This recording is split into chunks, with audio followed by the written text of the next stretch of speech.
let's talk about the test for library saturation. So sequencing saturation is a measure of the fraction of library complexity that was sequenced in a given experiment. So if you do the single-cell RNA sequencing, the ideal situation is you get a very complex and very non-redundant libraries that representing the transcript in your sample. So which means that the cells for the single-cell analysis. So basically, when you have the sequencing, you have the sequencing saturation. It can happen, and it depends on the library complexity and sequencing depth. So different cell types will have different amount of RNA. So it will differ in the total number of different transcripts in your final library product, right? So this situation, again, we call this is library complexity.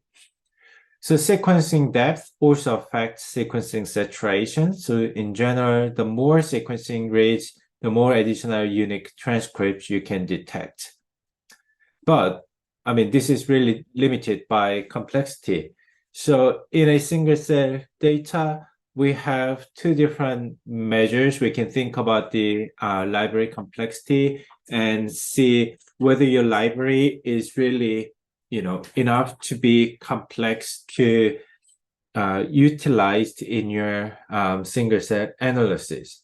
So we have two important measures to look at this complexity. So first one is the unique molecular identifier we briefly mentioned before, and we call this as UMI too. So UMI is a short random sequence or barcode that is incorporated into the cDNA during your library preparation. So this is equipped in your single-cell-seq library. So the primary purpose of using this UMI is to tag individual mRNA molecules or transcript uniquely. And UMI are designed to mitigate several common challenges in single-cell data analysis, including amplification bias or the need to distinguish between genuine biological variation and technical noise. So during the library preparation process, each mRNA molecule is tagged with a unique UMI, and as the result, the RNA is converted into cDNA, and the UMI is preserved. So you can count the individual mRNA molecules by grouping reads with the same UMI together. So UMI is sort of the core system you can think about the library complexity. And this will help you to reduce the impact of PCR duplicates and provide more accurate measures of gene expression at single cell level. And downstream single cell analysis, which we're going to follow in next sessions, the UMI are often used to collapse identical reads with the same UMI into single count. So this is basically a process we call UMI deduplication. And another things we are considering is the genes. So genes, as you know, that this is the fundamental units of genetic information in living organism, and they are the segments of DNA that contain instructions for the synthesis of specific RNA molecules. And then it ultimately leads to the production of proteins or perform other regulatory functions. So in single-cell experiment, researchers are interested in measuring the expression of genes at the single-cell level, and this involves quantifying the number of RNA molecules produced from each gene in each individual cells. And single-cell data is typically represented as matrix, where rows are corresponds to genes, as we see in a data, the var object, and the columns corresponds to individual cells, as we see in a data with the observation. And each entry in the matrix represents the expression level of specific genes in the specific cells. And gene expression data obtained from single-cell experiments can be used to identify cell types, discover marker genes associated with specific cell states or functions, and you can get some insights from the molecular mechanism underlying various biological processes. So what we want to do is you can plot the complexity of single cell library using basic plot functions. So you can type the, first you set up the coordinates of your plot. So we use the matplotlib, the PLT as the library name, and dot subplots. This basically give you the figures and axes. And on an x-axis, you use the UMI count, right? So you can basically sum up the numbers across the columns. And then you put the number of genes detected from the matrix. So that would be on y-axis. So you can basically plot the scatter plots using the green color, and you set up the labels and you set up the X and Y scale log. And this is also set up. And then you plot the that things you set up before. So as you can see here, each dot representing each cells, and you have the UMA count on x-axis. So some of cells are very low UMA counts and also genes, but some of cells has really captured many UMIs on and also the genes as well. So as you can see here, so you have around like a 10 to 3 genes, so it's about the like 1,000 genes per cell. Then these cells can have like around 2 to 3 times more UMI. So what this means, so transcript per this gene, they have like 2 or 3 copies per gene, because most of the genes can have 1 copy in this cell, but some of genes have multiple copies in their droplet, with what I mean in the cell, right? So because the genes can have multiple copies expression in one cell, then that will make a relationship on here. Okay, so we have another way to plot that, because sometimes the plot can really misleading as interpretation, because the small alpha cannot accurately show how many points are stacked one location, because they can stack on the same position. So you kind of see the number of cells we can expect from here. So we are plotting in different ways. So using the bit of different transparency, and with the number of stacked as the same position. So in that case, we can use different ways. So we have the histogram on 2D. So histogram is basically meaning the sum of count within the same interval. So we have a little bit of the intervals across the x-axis and y-axis. Then we can represent the numbers like this, right? So this is how we can see using the plot as well. Okay, and the other way we can think about which cells are really containing, which droplet are really containing or capture the cells as we expected from the single cell. In this case, we can use the plot called NIPplot. So NIPplot is firstly introduced in Dropseq paper in 2015 by the Evan Mascott. And this plot cell, in this plot, we can order cells by the number of UMI counts associated with them, and the fraction of the droplet with at least the number of cells on the y-axis. So basically, you can see that the cells with the high number of UMI within this range, then we can see that which droplet are really containing the cells as we expected from the single cell experiment, or other cells without the other droplet without the cells are captured in a single cell. So this is basically the useful ways to represent those relationships visually. So if you look at the NIP plot, it usually contains the 2 bumps like this. Then we would take the midpoints of the first bump as the cutoff to differentiate real cells captured by droplet and the background, right?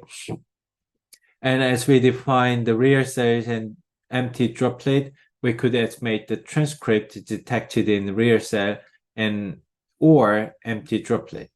So transcript in a droplet, we call the empty droplet, we call the ambient RNA. And the cell-free RNA is firstly included in droplet. So we'll demonstrate how to remove those, the cells interfered by ambient RNAs, right? Okay, so this is the way how you draw the knit plot. So we can go further about the how to, look at those numbers in your analysis. So the first thing we can think about is sort of the exploration of the genes expressed in each cells. So each cells means that basically in each droplet, right? So first thing is you can think about many different matrix like a number of genes or number of mitochondria expression, because the mitochondria expression is representing the low quality of the droplet because it's from the degraded cells. So all of things we can start from these sections as well. Okay. So this is the one way we can plot the expression of genes. So from the highest expression to a lower end. So you can basically put the A data into the function of the SCMP PL. PL means the plot, then highest expression genes. Then you can set up the parameters, how many genes you want to present. So you use the 20 genes here. So as you can see here, the first genes, which means that highest expression in your data, is the MALAT1, and second one is the MTCO3, which is the mitochondria genes and mitochondria genes as well. So this MT dash basically indicating the gene name of mitochondria genes. And some of the highest rank is all the mitochondria genes, even up to here. And the rest, we see some of the genes afterwards, right? Okay, and also the x-axis is the percentage of total count, so which means that the entire counts, how many they occupy in each cells, like these points, and some of the cells 100% occupied by MALAT1. So these things probably indicating quite lower quality cells. So what you have to do is you basically filter low quality cells and genes, right? So we start to filter cells according to various criteria. So first one is we filter the genes and cells based on the minimum threshold. So how much they have in each droplet, right? So first thing is we remove the cells with less than 1070 UMI counts. I don't know why we put the 1070. It's really up to your decision. It can be arbitrary threshold, so you can go 1017, you can go like 1,000. That's really up to you, but we arbitrarily put 1017. So what you have to do is we basically count the total number of UMI per cell. So how we can do, we can use the sum function, which is to collate all the numbers across certain axes. So which axis you want to use? So axis 1 indicating the column, right? So you use the column-wise summarize. So what this means, so we can draw a little bit. So if you have the matrix like this, and this is the each cell, right? So C1, C2, C3, C4, right? And these are the cells, right? Okay. And these are the genes, right? Genes. So this is the G1, G2, up to some Gn, right? So here is as well, up to Cn. So cell 1 has the expression of G1. So let's say it's a 2, and here is 0, and here is 1, and here is 0, right? And C1 also have the expression of gene 2, let's say 3, and maybe have gene 3 too, so 0, 2, 1, 1, 2, 3. So let's think about the Excel, the Microsoft Excel. That's really easy example. So I mean, as you see Excel file, you see some cells like this, so column-wise and row-wise, right? Row. Okay, so what you can see in this plot, the x-axis, the axis 1 is the column-wise. So how you can add up the numbers, you use the column-wise, right? So you use the column-wise sum. So C1, the total count within the C1, let's say it's 2,100 something, just for the arbitrary number. So you can count all the numbers up to Cn, then see the cells we're going to filter the total number greater than 1,017, right? So this is an easy way. So that's why we say it's a remove cells with less than these numbers, right? We can also go for with the genes with the UMA count. So this is the row wise, right? So you use the x is 0. So this is the row wise sum. Then you select the cells greater than 0, right? So this is again, we can use for the low quality cell and genes filtering. And after that, you can check the A data. So how many cells you have afterwards?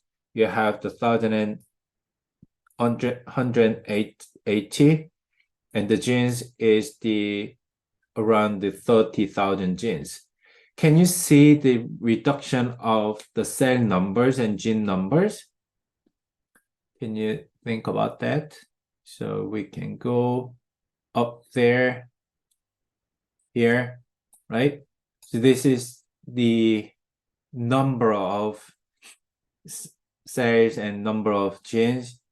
Number of droplet and number of genes you can expect from the unfiltered data set. So it has the 250,000 and 60,000, right? So gene numbers about half, half of the genes are go away because they have no expression at all. And the number of cells are reduced a lot. I cannot count easily. So let's count it. The percentage of the capturing things. Let's set the code 180. Okay, so it's less than 1%. So it's about the 0.4%, 47% of the entire data set. So which is, you have lots of empty droplets in your unfiltered data set. Can you see the scale, right? So the beauty of the 10x genomics or the droplet-based sequencing. So we mentioned that this is the droplet-based sequencing. The beauty is they use the many number of droplet to capture cells, right? But in the meantime, they use so many droplet used in single cell capture. So which means that you have lots of empty cells in your data set. So it meant to be like that, right? So if you do the single cell sequencing, we use the droplet literally like a little drop, like so in a microfluidic system they use the oil and liquid and they make a droplet within this microfluidic system, and within this droplet cells are captured, right? So each cells are containing within each droplet, right? So from our data set, we know about this combination has like a how many it was? It was 1,000 something, right? Can't remember. It was okay, 1,018, right? So that number was 1,100, so about like a 1,200.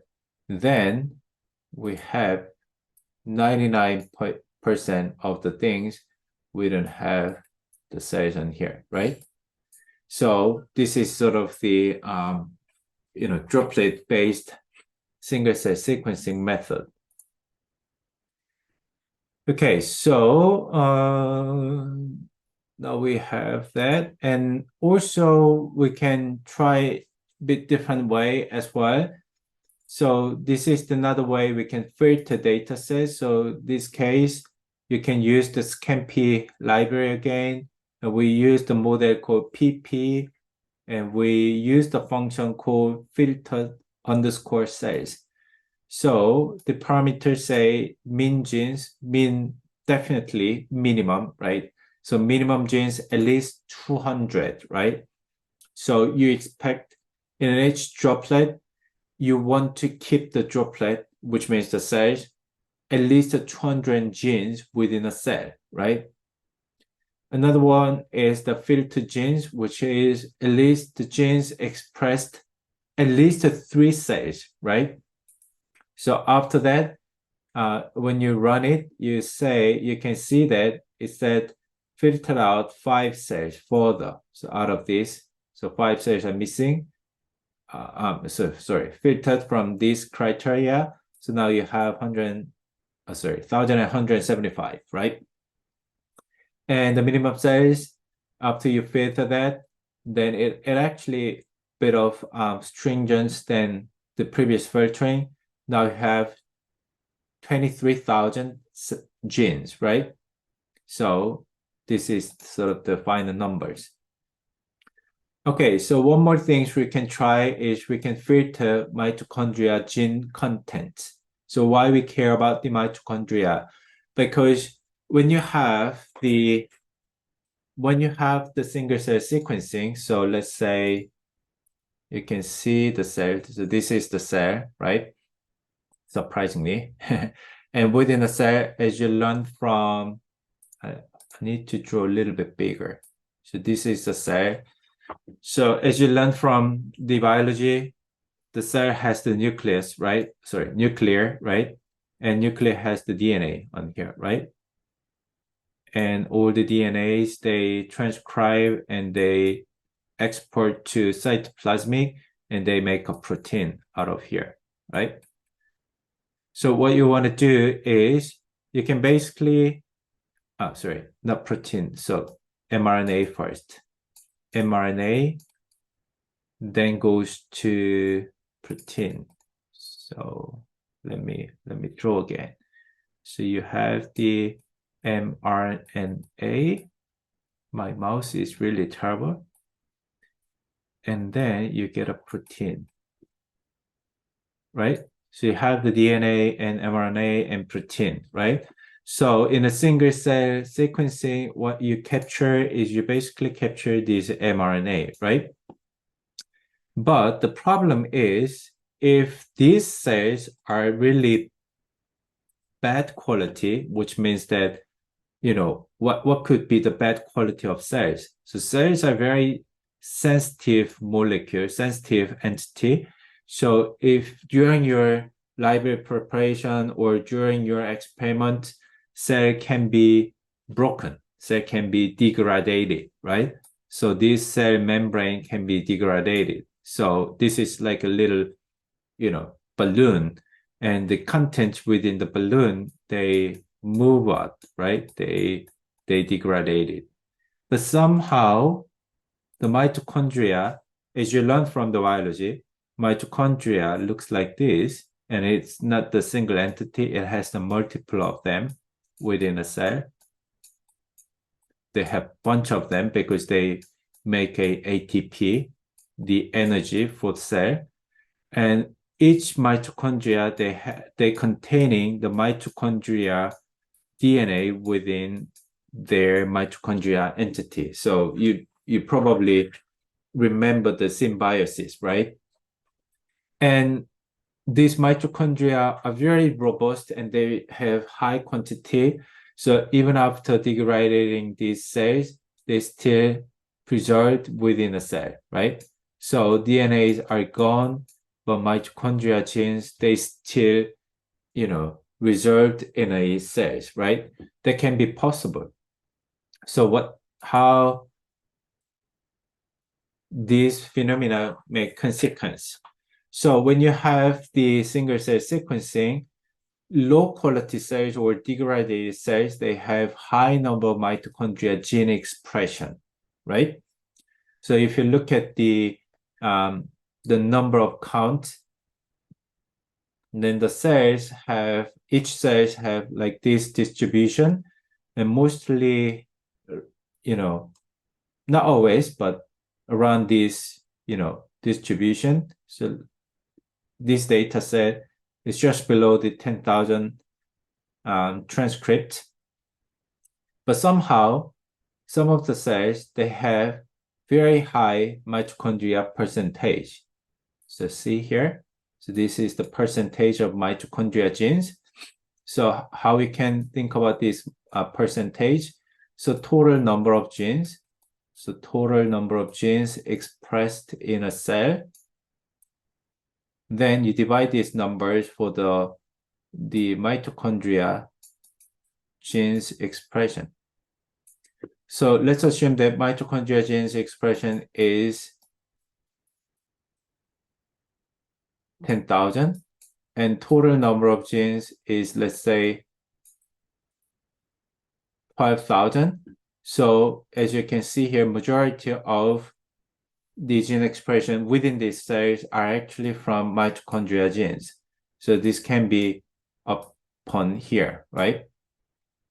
So we have to set up that certain threshold to filter out these low quality cells, and that is indicated by the number of mitochondria, right? So there's a bit of different threshold to filter out these mitochondria genes, but people mostly use 0.5, so 0.2 on here, right? It's really, depends on the analysis. So some people like 0.05, 0.1, or 0.2. It's really up to you.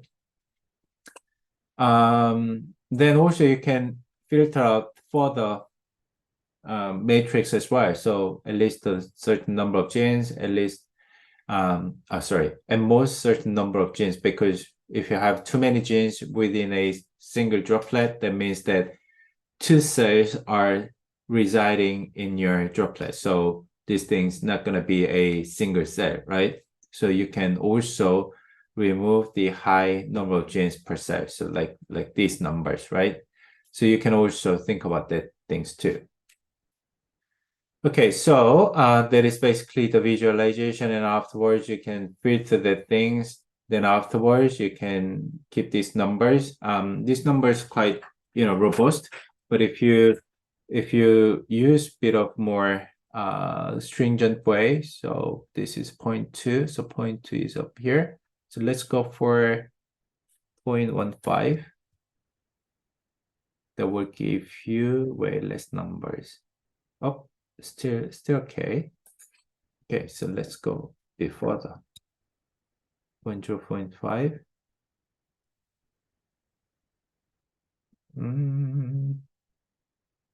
It is still maybe. Okay, so high percentage of mitochondria genes, they have really low count. So that will be filtered by these functions anyway. Okay, so let's say what we can do. Mitochondria is not really working if you do with this threshold. 0.01, is that working? No, not really. Anyway, you can try with these numbers without filtering this. Okay, why not just trying from the first, because it doesn't take too long. So we can start from here. Let's see the numbers, because A data is already filtered in previous code. So I just typed again to have these numbers. Then what we can do is, and we can probably start from here. So I want to add a different code. I want to add something like this. And I want to make a different things. So we're not going to lose the original data. So I want to split this one too. This one. Then let's go for the 0.1. Oops, percentage of mitochondria, we didn't add it. So let's add it first. Oh, sorry. Logical. That's probably this one.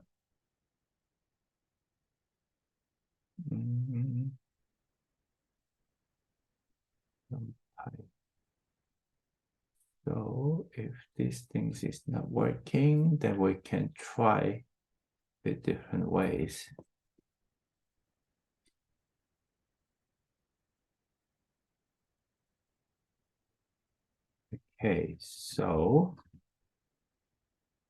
Okay, so this is only we asking how many cells are below than 0.1 mitochondria percentage. So this is the 10%, right? That is 170,000 cells, 1,000 droplets, right?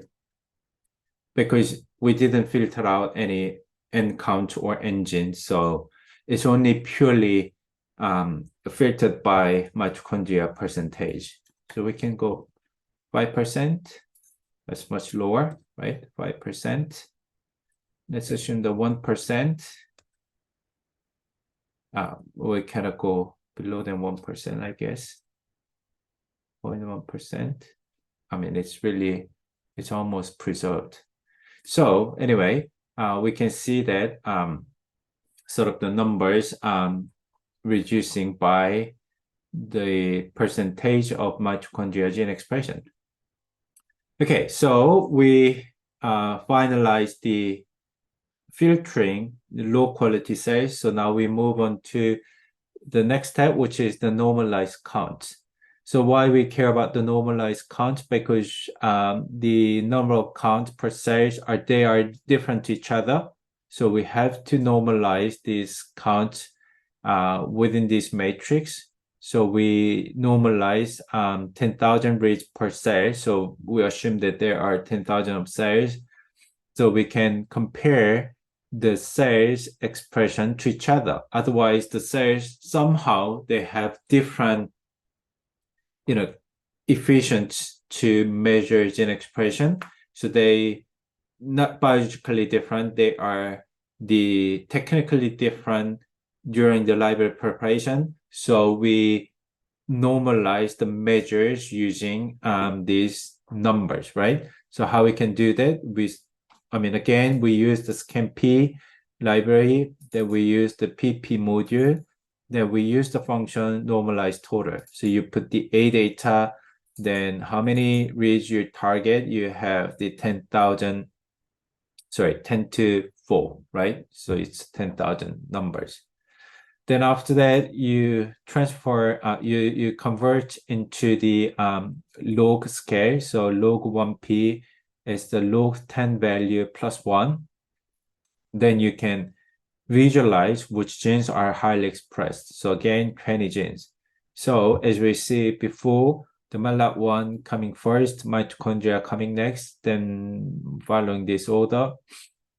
So this is just for the exploratory data analysis. Then after that, you can keep the A data into the A data.row. So why we need these things? Because after normalization, we are going through the identify the highly variable genes, and we do the data scaling, we do the principal component analysis, and we do UMAP, we do some marker gene finding, and all of this process can be multiple times repeated by users, which means that you are likely going to repeat these steps multiple times. So why? Because the single cell analysis, it's a unsupervised clustering method. So which means that there's no answer, right? So once you analyze the data, once you analyze the structure of data, then you are linking this structure, which means the clustering, into your biological interpretation. And that means that some of the biological interpretation you made from the clustering analysis can be quite different from your expectation. So you want to make sure your clustering analysis is really correct and is really, confidently supporting your hypothesis. You have to think about it. So, which means that once you've done your analysis, likely you can repeat your analysis with different parameters and different ways. So for this purpose, you can keep your data into a data row. Then if you resume this process from this point, you can just use this object to follow up your analysis, right? You don't have to go into the importing data at the first time, like I showed you last time, like here.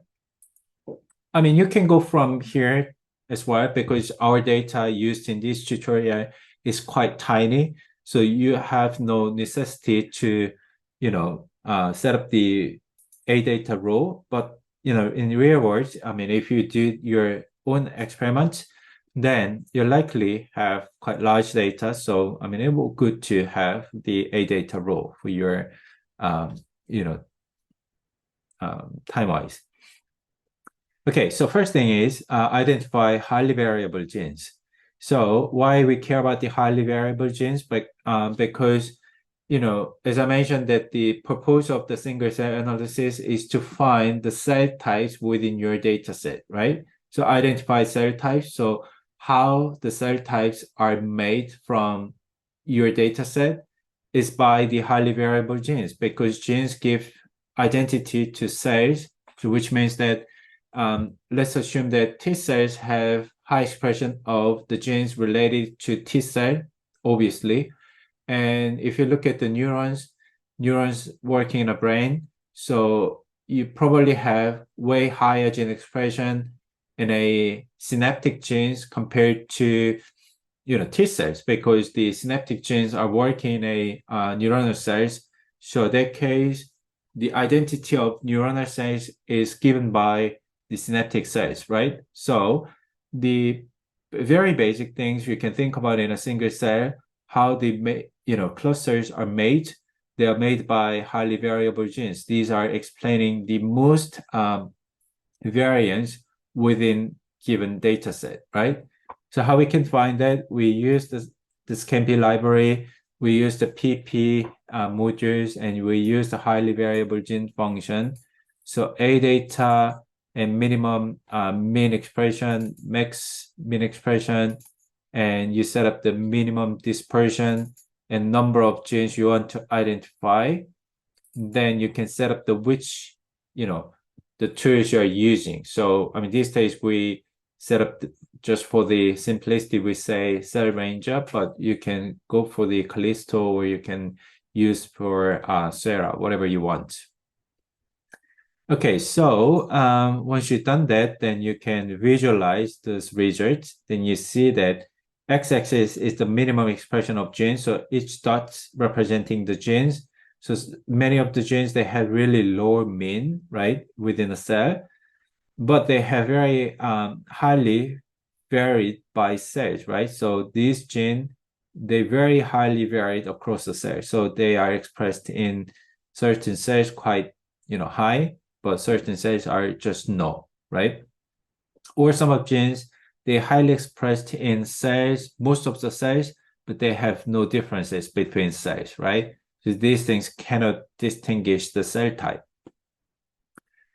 Okay, so that is basically how we can define the highly variable genes. And after that, we can scaling the data. So between these things, you can regress out the variables interact with your data set. So the amount of data or the percentage of mitochondria, or if you use the multiple patient or multiple human subject, you can put other external variables like age, or if you're looking at the lung cancer patients, number of smokings or something like that.